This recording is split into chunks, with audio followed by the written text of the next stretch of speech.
It's a debate that stirs up controversy whether pit bulls should be allowed in the city of Ottumwa. Recently, many residents have begun to speak up about their passion to end the pit bull ban. Resident Larissa Droz is sharing how this ban led to her having to get her dog out of the city. It's been kind of empty for everybody.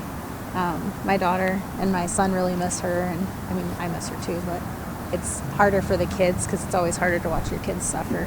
It all began after a noise complaint. It was my other dog that was barking. Then he asked what kind of dog he was, and I told him I wasn't sure. I think he's a Great Dane Lab mix, and he said okay, he wasn't really worried about that dog. He was more concerned about the dog I put in the truck, wanted to know what kind of dog she was, and I said she's a Bulldog Terrier. And he's like, oh, he just kind of looked like I had just said pit bull, even though I hadn't. She was told she needed to get her dog Bella looked at by their veterinarian. He told me that if she did come back a pit, that I would have through the weekend to get her out of the city. Sure enough, the vet deemed Bella to have characteristics of a pit bull, which City Administrator Philip Rath says the ordinance states is not allowed in the city. It's not only pit bulls that wouldn't be allowed. If some animal has characteristics, is aggressive, bites, has tendencies, they are also dangerous animals and would be not allowed in the city. Droz says she never knew a dog that is even similar looking to a pit bull wasn't allowed in the city. I've had my dog for 7.5 years in town, walking her in public, taking her places. She was always with us. And so for somebody to come after 7.5 years and be like, oh, well, people hide them. She was never in hiding. I was never under the impression she was a pit bull or that she resembled a pit bull or anything like that. And I guess I'd never really looked at the law to understand that if they decided she had any features of a pit bull, she wouldn't be allowed in the city either. Right now, I'm in Eddyville, where there is no ban on pit bulls and where Bella would be allowed to live. But in only a couple of miles, I'm in Ottumwa city lines, where Bella is considered a vicious animal.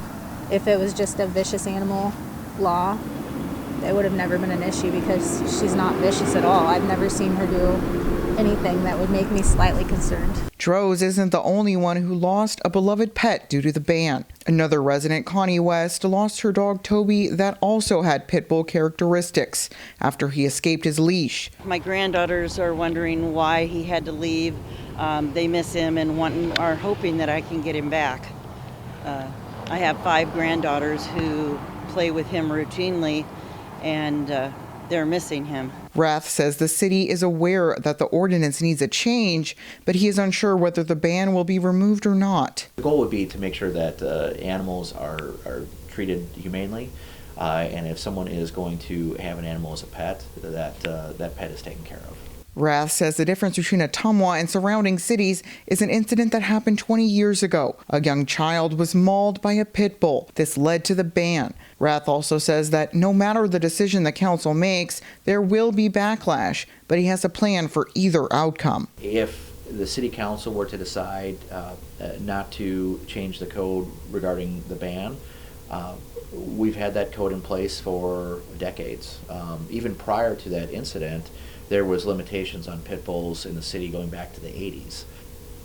If we were to remove that, or if the city council were to approve that, then it's socializing the animals, integrating them, educating the public as to this is now allowed. So if they see pit bulls in the community at the dog park or wherever else, that there's an understanding that is okay.